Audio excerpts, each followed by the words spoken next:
7 de la mañana con 20 minutos y como lo habíamos anticipado ya se encuentra en nuestro segmento de entrevistas Pedro Velasco, él es asambleísta independiente. Asambleísta, muy buenos días, muchísimas gracias por su visita aquí en Noticias 7.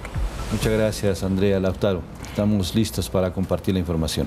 Conversábamos hace un ratito que se ha puesto, parece ser, en pausa lo del juicio político y ahora todas las miradas están en la nueva reestructuración de la Asamblea Nacional, asambleísta.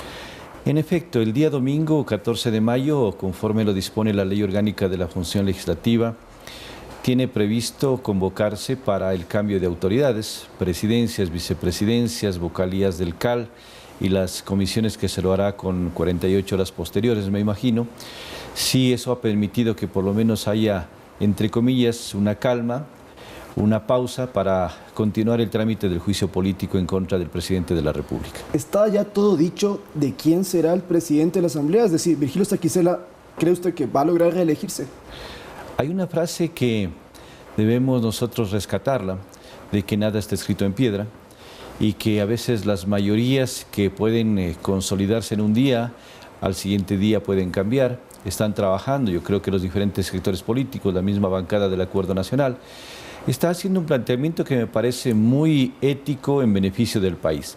El pretender consolidar un bloque que es la unión de varias bancadas con un propósito de trabajar en favor de los 18 millones de ecuatorianos, es decir, trabajar, programar una agenda legislativa mínima para que se evacúe durante estos 2 años, en procesos de fiscalización también que sean serios, que ayuden precisamente a combatir el tema de la corrupción y un trabajo interinstitucional que sería lo mínimo que se puede pedir, porque no se puede pensar que la Asamblea es una hacienda, una isla, es solamente una propiedad que solamente pueden dirigir ciertas organizaciones políticas. La Asamblea es la representación más alta de la participación ciudadana y tenemos que hacer honor a ello. Esas sorpresas pueden haber el domingo. Pueden haber sorpresas. Yo creo que en eso se está trabajando. Así es que no creo que quienes ya se hayan pronunciado en estos días como posibles candidatos y supuestas autoridades pueden tener algún revés. Asambleísta, ¿y esta unión de estas bancadas, cuántos miembros integraría? ¿Qué bancadas serían las que entonces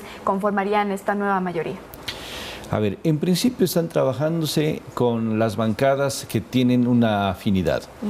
La bancada del Acuerdo Nacional, estaría la bancada de la Izquierda Democrática, bancada de Pachacuti, sectores también independientes, algunos sectores que ustedes han conocido estos días que han desertado de algunas organizaciones políticas y han expresado también su criterio, el por qué lo hacen argumentadamente.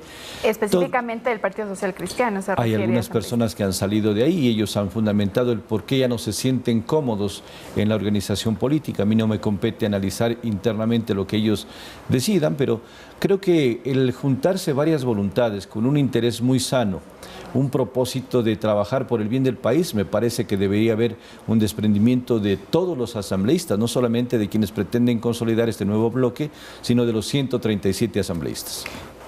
Sí, quisiera preguntarle, asambleísta, ya estamos jueves, esto va a ocurrir el día domingo, ¿se tienen tal vez ya posibles nombres de las personas que podrían pues estar al frente de la Asamblea Nacional? 1, 2, 3 nombres, asambleísta. Se ha hecho público en días anteriores que la colega asambleísta Sofía Sánchez de Pachacuti sería una aspirante legítima que pueda estar dirigiendo la presidencia de la Asamblea. Que tendría el apoyo de esta nueva mayoría. Esa es lo que se está hablando en estos días con las diferentes bancadas. Por otro lado, la ratificación, entre comillas, también del actual presidente de la Asamblea, auspiciado por los aliados, por la bancada de UNES especialmente, a quienes siempre está atendiéndoles en sus requerimientos, con quien se está congraciando permanentemente, y en estos días no hemos visto la excepción, porque ahí estuvo prueba de ello, de que desconoce un procedimiento del Parlamento ecuatoriano, de la Ley Orgánica de la Función Legislativa, y no da trámite conforme dice la ley, sino que acepta otros procedimientos inventados. Pero volviendo a esta nueva bancada, a este grupo nuevo que se está conformando, aparte de Sofía Sánchez, ¿qué otros nombres de legisladores que están liderando este nuevo grupo pueden salir a la luz? Es preferible no mencionar públicamente nombres porque eso podría generar cierta suspicacia en los otros sectores si podrían estar pretendiendo bloquear estas aspiraciones. Así es que prefiero solamente quedarme con el primer nombre. Y luego, ya en los próximos días, ustedes estarán conociendo cuando haya un pronunciamiento oficial de los coordinadores de las bancadas y la consolidación, si es que esto se lo puede hacer, de un bloque parlamentario que me parecería algo que reclama el pueblo ecuatoriano y sería una respuesta positiva a las aspiraciones para reivindicar esa alicaída imagen y ese desprestigio que actualmente tiene la Asamblea Nacional. Muy bien, y volviendo entonces a esta pausa de la que hablábamos, evidentemente esto en simultáneo, es decir, las negociaciones para la nueva reestructuración de la Asamblea, podría afectar también lo que ocurra en el juicio político asambleísta. ¿Cómo cree entonces que podría incidir? De lo que pudimos mirar en estos días, en donde atropellando la ley, atropellando la Constitución, se inventaron un procedimiento que no está arreglado en la Ley Orgánica de la Función Legislativa, fue un termómetro. Y ese termómetro es importante que el país lo conozca. Pretendían, según lo que nos habían anunciado desde hace mucho tiempo atrás, que iban a tener 104 votos para la continuación del juicio político. De los 104 votos se les restaron, o por ahí en el camino se les cayeron 16, quedaron solamente 88 votos. Y de los 88 votos hay unos razonamientos que me parecen muy importantes de algunos colegas asambleístas de diferentes sectores políticos que han dicho que ellos habían votado por la continuidad del juicio político. ¿Para qué? Para que las partes comparezcan al pleno de la Asamblea y puedan tener ahí los elementos necesarios como para después tomar una decisión. Es decir, conocer los argumentos de prueba, de cargo, de descargo, pero no eso significa que la continuación del juicio político significa ya comprometer un voto para la censura y destitución. De esos 88, tengan la plena seguridad de lo que estoy diciendo en este momento, van a haber muchos menos. Pero hay 21 que no asistieron a la votación. ¿Cuál sería el comportamiento de estos legisladores? Hay un fundamento que me parece bastante comprensible y hasta cierto punto justificado. La convocatoria que hizo el presidente de la Asamblea, Virgilio Saquicela, fue totalmente ilegal, porque el presidente lo que tenía que haber hecho es socializar el informe que entregamos como Comisión de Fiscalización y Control Político y no lo hizo, y convocó amparado en el artículo 142, dándole otra interpretación diferente. Por lo tanto, ellos, en rechazo a esa convocatoria ilegal, decidieron no asistir, no participar de la sesión. O sea, ellos estarían entonces virtualmente en contra de una destitución del presidente. Eso es evidente, eso se nota de la lectura simple, porque no nos podemos prestar como asambleístas a ilegalidades, no nos podemos prestar a irrespetar un dictamen de la Corte Constitucional y además un informe vinculante obligatorio del Procurador General del Estado que lo hizo en estos días. ¿Cuál va a ser entonces su decisión para las convocatorias que vienen? Justamente, tomo sus palabras, no nos podemos prestar a ilegalidades, pero van a seguir asistiendo a las convocatorias que el presidente Virgilio Saquicela convoque respecto del juicio político y con esta resolución, no con el informe motivado.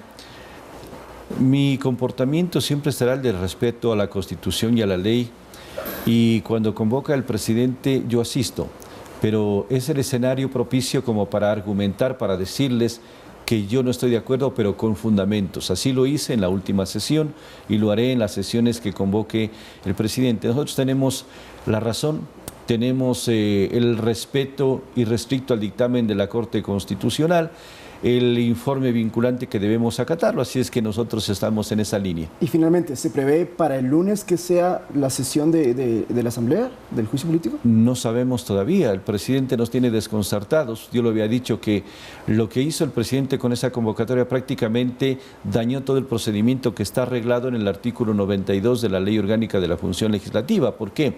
Porque 3 días que tenía para socializar el informe, no lo hizo. Hoy creo que va a recién empezar a socializar lo que aprobaron esa moción. ¿Por quién propuso la moción? Por la misma asambleísta solicitante del juicio político. Aquí somos un país de Ripley, para contarlo al mundo entero. La misma asambleísta impulsa un juicio político, la asambleísta Veloz propone la moción, se hace aprobar una moción. Entonces, ¿de qué derecho a la defensa, de qué garantías del debido proceso, de qué seguridad estamos hablando? Eso es muy, muy grave, muy preocupante. Aspiremos por el bien del Ecuador que cambie la realidad en estos próximos 2 años. Y hay un tema bastante preocupante. Desconocen un informe de la Comisión de Fiscalización, y la resolución que toman es de que la Comisión de Fiscalización les remita al Pleno el expediente para analizarlo. Sí. No tienen facultad para ello. De acuerdo, entonces, para tenerlo claro, asambleísta, el día de hoy entonces se podría tener ya la socialización de esta resolución del Pleno de la Asamblea, y desde ahí contarían 3 días para que los 137 asambleístas lo revisen, digamos. El presidente de la Asamblea tiene la potestad de que una vez que socializa, que si es que lo hace hoy, en 48 horas debe hacer constar en el orden del día, dentro de los posteriores 5 días, en el orden del día para que el presidente pueda comparecer. Es decir, eso tendríamos para la próxima semana, miércoles, jueves, no sé. Hoy tenemos una sesión del Pleno que en principio estaba presencial, pero por otros temas, y a última hora la cambió a virtual. Así es. Y para finalizar, desde la Comisión de Fiscalización, entonces no se remitirán los expedientes, las pruebas de cargo, de descargo que se tramitó en estas 2 últimas semanas. Eso depende del presidente de la comisión, del colega Fernando Villavicencio. Pero lo saben ya tal vez cuál va a ser la decisión. Hoy vamos a tener una sesión a las 9 de la mañana como comisión de fiscalización por otro tema que estamos siendo convocados, y ahí seguramente recibamos información del tema. De acuerdo, muy bien, asambleísta. Nuevamente, muchísimas gracias por su presencia en Noticias. A ustedes, muy gentiles. Conversábamos con Pedro Velasco, asambleísta independiente y también integrante de la Comisión de Fiscalización.